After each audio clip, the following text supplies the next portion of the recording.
شیخ عبد القادر جیلانی کو کچھ لوگ ملنے کے لیے آئے تو جب ان کے پاس پہنچے تو ان کا ایک جو غلام تھا اس نے لوٹا جو رکھا تو لوٹے کی ٹوٹی قبلہ کی طرف نہیں کی، تو شیخ عبد القادر جیلانی غوث پاک سرکار رضی اللہ تعالیٰ عنہ کو اس پر ملال ہوا، تو آپ نے جلال سے اس کی طرف دیکھا تو وہ آپ کی نگاہ کی تاب نہ لاتے ہوئے جاں بحق ہو گیا۔ لیکن یہ آنکھوں سے لیزر مار کے بندہ مار دینا، یہ ہالی ووڈ والے جو فلمیں بنا رہے ہیں نا، یہ ہماری ٹیکنالوجی چوری کی ہے انہوں نے نگاہوں سے، جو کہتے ہیں نا نگاہ مار کے یہ کر دیا۔ وہ حضرت موسیٰ علیہ السلام سے بھی تو بندہ مر گیا تھا، انہوں نے دو بندوں کی جو لڑائی ہے چھڑوانے کے لیے جب انہیں علیحدہ کیا تو ایک کو مکہ لگا تو وہ مر گیا، تو کہتے ہیں موسیٰ علیہ السلام سے بھی تو بندہ مرا تھا، تو آپ حضرت موسیٰ علیہ السلام کا مذاق کیوں نہیں اڑاتے؟ دیکھیں بابوں کو بچانے کے لیے قرآن سے واقعہ لے کر آتے ہیں سرکار۔ یہ واقعہ اگر آپ لے کے آؤ گے تو آپ کو پتا ہے بخاری مسلم میں موجود ہے، قیامت والے دن جب لوگ حضرت موسیٰ علیہ السلام کے پاس جائیں گے نا کہ ہماری شفاعت کریں، تو وہ کہیں گے کہ مجھ سے دنیا میں ایک بندہ ناحق قتل ہو گیا تھا، مجھے آج فکر ہے کہ اللہ تعالیٰ پکڑ نہ لے، حالانکہ قرآن میں وہ غلطی معاف ہو چکی ہوئی ہے۔ پھر ساتھ یہ جوڑو کہ تمہارے عبد القادر جیلانی تو نفسی نفسی کر رہے ہوں گے قیامت کے دن کہ میں نے دنیا میں لوٹے کی ٹوٹی سیدھی نہ ہونے کے اوپر بندہ مارا ہوا ہے۔ موسیٰ علیہ السلام نے مارا نہیں تھا، مکہ انسٹرومنٹ آف مرڈر نہیں ہے، لیکن یہ آنکھوں سے لیزر مار کے بندہ مار دینا، یہ ہالی ووڈ والے جو فلمیں بنا رہے ہیں نا، یہ ہماری ٹیکنالوجی چوری کی ہے انہوں نے نگاہوں سے، جو کہتے ہیں نا نگاہ مار کے یہ کر دیا۔ تو عبد القادر جیلانی نے تو بندہ مارا ہوا ہے، اور اس میں یہ بھی ہے کہ بعد میں انہوں نے لوٹے کی طرف دیکھا تو لوٹا بھی سیدھا ہو گیا۔ پہلے ہی تو لوٹا سیدھا کر دینا بندہ بچ جاندہ۔ اور یہ واقعہ میں نے آپ کو بتایا کہ وہ واقعات ہیں جن کو یہ کرامت کہتے ہیں۔ شیخ عبد القادر جیلانی کو کچھ لوگ ملنے کے لیے آئے تو جب ان کے پاس پہنچے تو ان کا ایک جو غلام تھا اس نے لوٹا جو رکھا تو لوٹے کی ٹوٹی قبلہ کی طرف نہیں کی، تو شیخ عبد القادر جیلانی غوث پاک سرکار رضی اللہ تعالیٰ عنہ کو اس پر ملال ہوا، تو آپ نے جلال سے اس کی طرف دیکھا تو وہ آپ کی نگاہ کی تاب نہ لاتے ہوئے جاں بحق ہو گیا۔ تو حنیف قریشی صاحب یہ بتائیں یہ فراڈ ہے، ورنہ عبد القادر جیلانی کی دنیا اور آخرت برباد ہو چکی اس مرید کو مارنے کی وجہ سے، کیونکہ قرآن میں ہے جس نے ایک مؤمن کو ناحق قتل کیا وہ ہمیشہ کے لیے جہنم میں ہے جی۔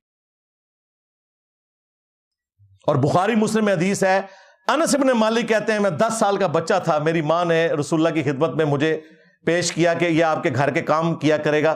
10 سال میں حضور کو وضو کرواتا رہا، یعنی 20 سال کے تھے تو نبی علیہ السلام کی ڈیتھ ہوئی۔ کہتے ہیں ان 10 سالوں میں نبی علیہ السلام نے مجھے کبھی ڈانٹا نہیں، کبھی یہ نہیں کہا کہ یہ کیوں کیا یہ کیوں نہیں کیا۔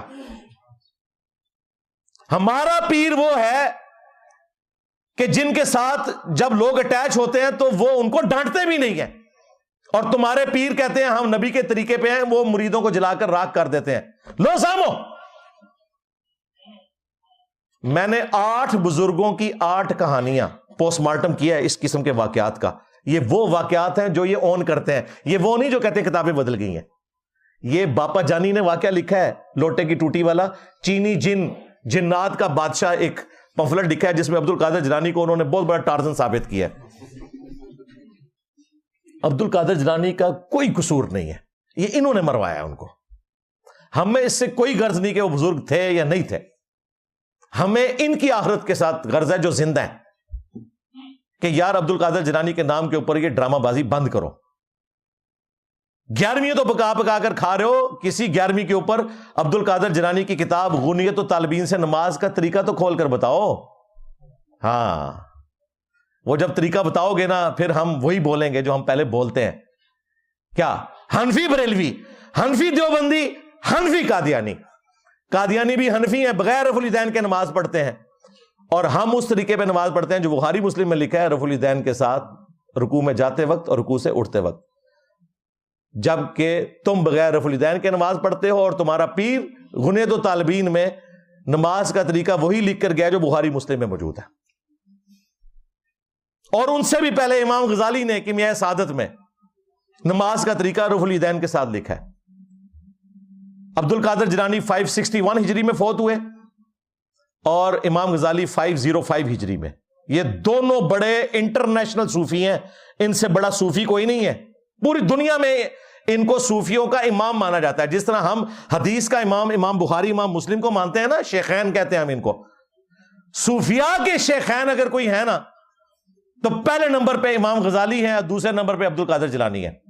انہوں نے سلیبس دیا ہے تصوف کو، اور دونوں نماز کا طریقہ لکھ رہے ہیں رفع الیدین کے ساتھ. جو یہ آپ کو کہتے ہیں جی یہ بغلوں میں بت رکھ کے آتے تھے، یہ مکھیاں مارنا ہے، اور پھر کہتے تھے یہ تو قادیانیوں کا طریقہ ہے. وہ تو ہم نے بتایا کہ قادیانی تو تواڈے پر آ جائے، قادیانی تو بغیر رفع الیدین نماز پڑھتے تھے. حنفی بریلوی، حنفی دیوبندی، حنفی قادیانی، بلکہ ان کے خلیفہ کی ویڈیو ریکارڈ ہے کہ ہم فقہ میں حنفی ہیں. We follow generally Imam Abu Hanifa's fatwa were very largely accepted by the Ummah, and unless we find reasons to disagree with him, we would generally follow the Fiqh Hanafiya. Investigate personally, directly. The overbearing principle should be that you follow Hazrat Imam Abu Hanifa. This is the entire attitude of Jamaat Ahmadiyya. یہ ساری باتیں میں اس لیے نہیں کرتا کہ میں کوئی انہیں گالی دوں. اصل میں جو یہ گالیاں اوروں کو دیتے تھے، میں نے بتایا کہ یہ گالیاں تمہیں آ کے لگتی ہیں. ہمارے سٹوڈنٹس کو رفع الیدین کرنے کے اوپر پورے جمعے پڑھا دو، تم مسجد سے نکال دو، تو پھر ہم بتائیں گے تمہاری نماز قادیانیوں والی ہے. جس طرح ہم نے چشتی رسول اللہ تھانوی رسول اللہ والا زخم ان کا چھیلا ہے نا، یہ زخم بھی چھیننا ہے کہ تمہاری نماز قادیانیوں والی ہے.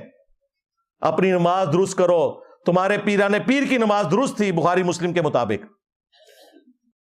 کہتے نہیں وہ حنبلی تھے تو تم کیوں حنفی ہو؟ تمہارے پیر کو نہیں پتا چلا کہ یہ بت رکھ کے آتے تھے؟ تمہارے پیر کو نہیں پتا چلا کہ رفع الیدین منسوخ ہو چکا ہے؟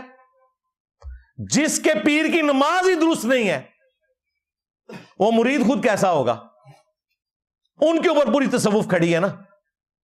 ان کی نماز درست تھی اس لیے کہ بخاری مسلم میں لکھی ہوئی ہے، اور تمہاری نماز قادیانیوں والی ہے. لو سامو. میرے خیال آج کے لیے اتنی خوراک کافی ہے. صلو علی محمد و آل محمد. اللہم صلی علی محمد وعلی آل محمد واصحاب محمد وازواج محمد وامت محمد اجمعین الی یوم الدین.